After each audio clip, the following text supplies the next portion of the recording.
नमस्कार, मैं हूं सोमी प्रकाश पवेटा और आज हमारे साथ हैं मुख्य चिकित्सा अधिकारी डॉक्टर विपिन ठाकुर जी। चंबा जिले में जब से इन्होंने ज्वाइन किया है काफ़ी सुधार हुआ है, बहुत सी नई नई चीज़ें भी हुई हैं और चंबा जिले में काफ़ी चर्चा में चल रहा मेडिकल नशे के खिलाफ जो अभियान है वो भी जब से शुरू हुआ है तो काफ़ी चर्चा में हेल्थ डिपार्टमेंट चंबा है। पहले तो स्वागत है सर आपका। धन्यवाद पवेटा जी, धन्यवाद, बहुत बहुत धन्यवाद। अच्छा सर, पहले हम शुरुआत यहीं से करेंगे क्योंकि चंबा ज़िले में जब से आपने ज्वाइन किया है बहुत सी चीज़ें सुधरी हैं और काफ़ी सुधार भी देखने को मिल रहा है, लेकिन सबसे बड़ी दिक्कत ये है कि स्टाफ की काफ़ी कमी चल रही है। इस संदर्भ में थोड़ा सा प्रकाश डालें प्लीज़। बिल्कुल, आपने बिल्कुल उचित बताया कि हमारे बहुत सारे जो चंबा में पद हैं, स्वास्थ्य विभाग में बहुत सारे पद रिक्त हैं। जैसे हमारे मेडिकल ऑफिसर के 151 जो पोस्टें हैं हमारी ज़िले में हैं और उसमें सिर्फ 81 पोस्टें भरी हुई हैं और काफ़ी सारा स्टाफ, करीब 60% स्टाफ जो है वो पैरामेडिकल स्टाफ का खाली है।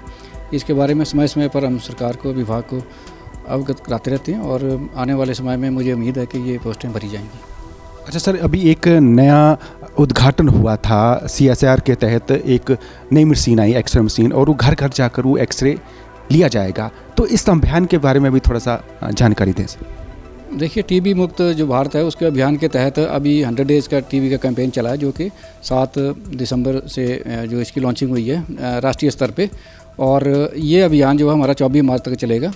और इस अभियान के तहत हम जो वल्नरेबल पॉपुलेशन है, जिनको डायबिटीज़ है, जिनको हाइपरटेंशन है, जो HIV पॉजिटिव हैं और जो 60 साल से ऊपर हैं और जो स्मोकर्स हैं और जो अल्कोहलिक्स हैं, इनके हम प्रदेश अपने ज़िला के कोने कोने में जाके हमारी टीम जो वहाँ जा रही है, हम शिविर लगा रहे हैं और जो पोर्टेबल एक्सरे है, वो अल्ट्रा पोर्टेबल एक्सरे है, उसको हम यूज़ कर रहे हैं और साथ में CB नेट की मशीन है।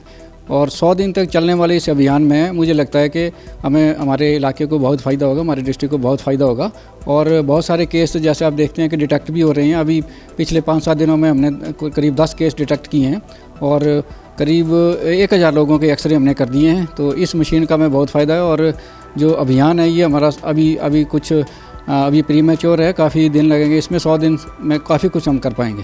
कि आपने 100 डेज जो प्रोग्राम बना है उसका जिक्र किया है और मुझे लगता है कि पहली बार इस तरह की फैसिलिटी मिल रही है चंबा में कि पहले एक्सरे के लिए पहले लाइन में लगना पड़ता था, उसके बाद फॉर्मेलिटी होती थी, लेकिन अब घर द्वार जो एक्सरे हो रहे हैं उससे काफ़ी ज़्यादा बेनिफिट मिल रहा है। और जैसा कि आपने जिक्र किया कि 1000 एक्सरे कुछ दिनों में हो चुके हैं, तो बहुत बड़ी सुविधा है सर। बिल्कुल ठीक है, आपने ठीक बताया कि एक्सरे के लिए हमें बहुत बड़े दूर जाना पड़ता है और कुछ एक स्टेशन हमारे ऐसे हैं कि जिनको 50 किलोमीटर दूर जाके एक्सरे होती हैं। तो आने वाले समय में भी अब हमारे पास एक ही मशीन है एक्सरे की, अल्ट्रा पोर्टेबल, और आने वाले समय में मैंने जिलाधीश महोदय से बात की है और हम हर ब्लॉक में एक एक्सरे इसको उपलब्ध कराएंगे, चाहे वो सरकार की तरफ से हो, चाहे वो पावर ग्रिड की तरफ से हो, चाहे NHPC CSR के माध्यम से मैंने रिक्वेस्ट किया DC साहब से, और आने वाले समय में निश्चित तौर पर ये बहुत ही फ्रूटफुल रहेगा एक्सरे। अच्छा सर, ये बड़ी अच्छी चीज़ कही है सर आपने कि हर ब्लॉक में जब एक्सरे मशीन इस तरह की उपलब्ध होगी तो काफ़ी बेनिफिट चंबा ज़िले की जनता को होगा, क्योंकि वर्तमान में जो एक्सरे मशीन है आप समझ सकते हैं कि वहाँ पर जो उनकी डॉक्टर होते हैं या टेक्नीशियन होते हैं इस चीज़ के, वो नहीं है, तो इसकी वजह से दिक्कत आ रही। तो मुझे लगता है ये बड़ा बेनिफिट है। हाँ बिल्कुल, निश्चित तौर पर बेनिफिट है। और कुछ एक हमारे ब्लॉक्स हैं जहाँ पे X ray machine out of order हैं, पुरानी हैं, तो नई मशीन होगी और इसके डिजिटल इसमें एक्सरे होता है और 1 सेकंड में कहीं भी मोड पे खड़े होकर आप किसी भी आदमी का एक्सरे ले सकते हैं। जरूरी नहीं कि टीबी का ही ये रिपोर्ट देगा, किसी और वजह से लोग पीड़ित हों तो उसके कैंसर का भी इसमें डिटेक्शन हो जाएगी। गोला बनता है कैंसर में, जो पेस्टीज आती हैं, और किसी को फ्रैक्चर होगा वो भी दिख जाएगा। तो टीबी अभियान के बाद भी ये जो मशीन है ये बहुत ही यूज़फुल है। अच्छा सर, मैं ये भी जिक्र करना चाह रहा हूँ कि ग्रामीण क्षेत्र के परिवेश से हम रहते हैं, तो कुछ डिस्पेंसरी ऐसी है सर वहाँ पर टाइमिंग नहीं है, आपको भी शिकायतें मिलती रही हैं सर समय समय पर। तो इस संदर्भ में थोड़ा सा लोगों को लगता है कि जो हायर अथॉरिटी के बैठे हैं उनको पता नहीं होता है, तो सर इस संदर्भ में थोड़ा सा, ताकि वहाँ के जो लोग हैं उनको बेनिफिट मिल सके। जी बिल्कुल, सरकार की तरफ से जो एक पोर्टल खोला गया है मुख्यमंत्री संकल्प सेवा, इसमें जो हमारे पास कुछ एक इंस्टीट्यूशन की शिकायत आई थी, हमने उसका समाधान किया, उनको डायरेक्शन भी जारी की हैं और आने वाले समय में भी मैं ये कोशिश करूँगा कि मेरी ये कोशिश रहेगी कि इंस्टीट्यूशन को सरप्राइज चेक किया जाए और जहाँ भी उसमें खामियां पाई जाएंगी उनके ऊपर इसमें एक्शन लिया जाएगा, ताकि लोगों को जो स्वास्थ्य सुविधाएँ हैं वो बेहतर हों। अच्छा सर, मैंने ये भी देखा है कि पहले जहाँ डॉक्टर हुआ करते थे सर, लेकिन अब वो डॉक्टर नहीं है, तो वहाँ पर तो कैसी अल्टरनेट सुविधाएं दी जा रही हैं कि कुछ पोर्शन ऐसे भी हैं सर वहाँ पर, तो चतुर्थ श्रेणी के सारे वो चल रहे हैं स्वास्थ्य केंद्र या डिस्पेंसरी।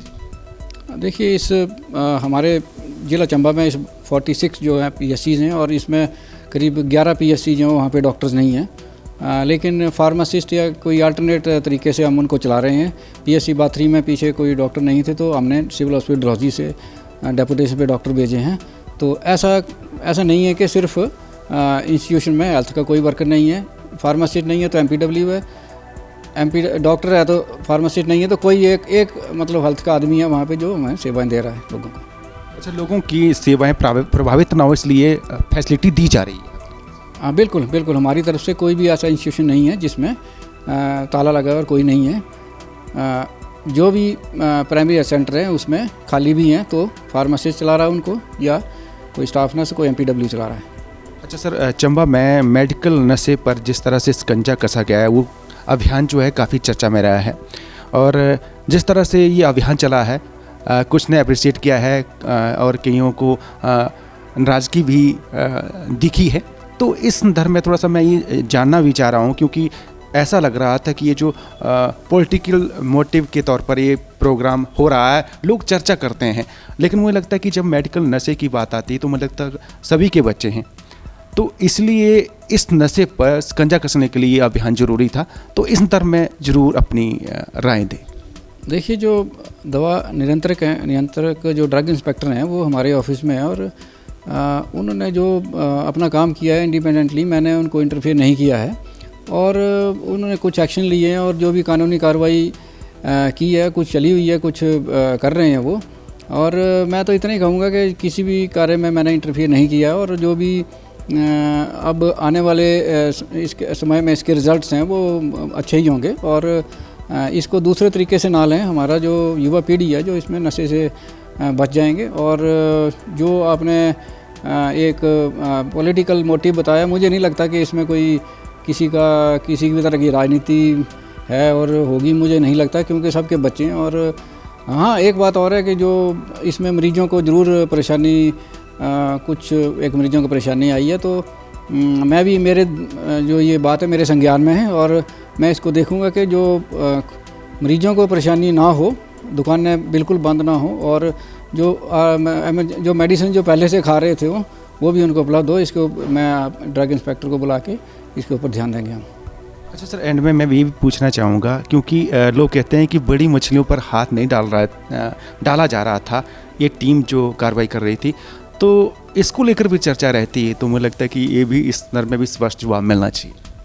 नहीं, मछली बड़ी हो चाहे छोटी हो, इसकी क्लासिफिकेशन जैसे इस तरीके से हम नहीं करते हैं। हम ये करते हैं कि कोई छोटी दुकान वाला बहुत सारी ड्रग्स रख रहा हो जो बच्चे नशे का इसमें कार्य कर रहे हैं, तो मछली बड़ी छोटी मेरे नॉलेज में नहीं है, और सबको एक तरीके से देखा जाता है और देख रहे हैं हम। अच्छा सर, एक कुछ कैंप भी आयोजित हो रहे हैं आपके डिपार्टमेंट की तरफ से, कौन से कैंप है वो भी थोड़ा जिक्र हो जाए। जी, मैं आपका धन्यवाद करता हूं कि आपके माध्यम से मैं लोगों को बताना चाहूँगा कि जो चंबा मेडिकल कॉलेज में एक परिवार नियोजन कार्यक्रम के तहत हम इस महीने की 28 तारीख को एक पुरुष नसबंदी का एक कैंप लगाने जा रहे हैं। मैं चैनल के माध्यम से आह्वान करता हूं कि आप सब इसमें बढ़ चढ़ कर हिस्सा लें और देश की जनसंख्या को नियंत्रण में अपनी भागीदारी करें। बहुत बहुत धन्यवाद सर। एंड में आपकी तरफ से बीइंग ए क्योंकि health officer, chief medical officer हैं, सर्दियों में सेहत अच्छी रहे, इसको लेकर मैसेज। ठीक है, सर्दियाँ अभी जैसे आप देख रहे हैं ड्राई स्पेल चल रहा है, मुझे लगता है पिछले 3 महीने से बारिश नहीं हुई है, तो ड्राई स्पेल में ठंड बीच में सुबह शाम बढ़ गई है, तो अपने आप को ढक के रखें, पानी ठीक पिएं, गर्म पानी पिएं, और बाहर का खाना ना खाएं, भीड़ भाड़ वाली जगह ना जाएं, ताकि अपने आप को एक्सपोज ना करें, कपड़े ठीक गर्म पहन के रखें। यही मेरी आपको सलाह रहेगी। बहुत बहुत धन्यवाद। तो ये थे chief medical officer doctor Vipin Thakur ji. बड़ी बेबाकी से जो हेल्थ से संबंधित जो भी चीज़ें हो रही थी और जो चल रही हैं उस संदर्भ में इन्होंने जवाब दिए हैं। बहुत बहुत धन्यवाद।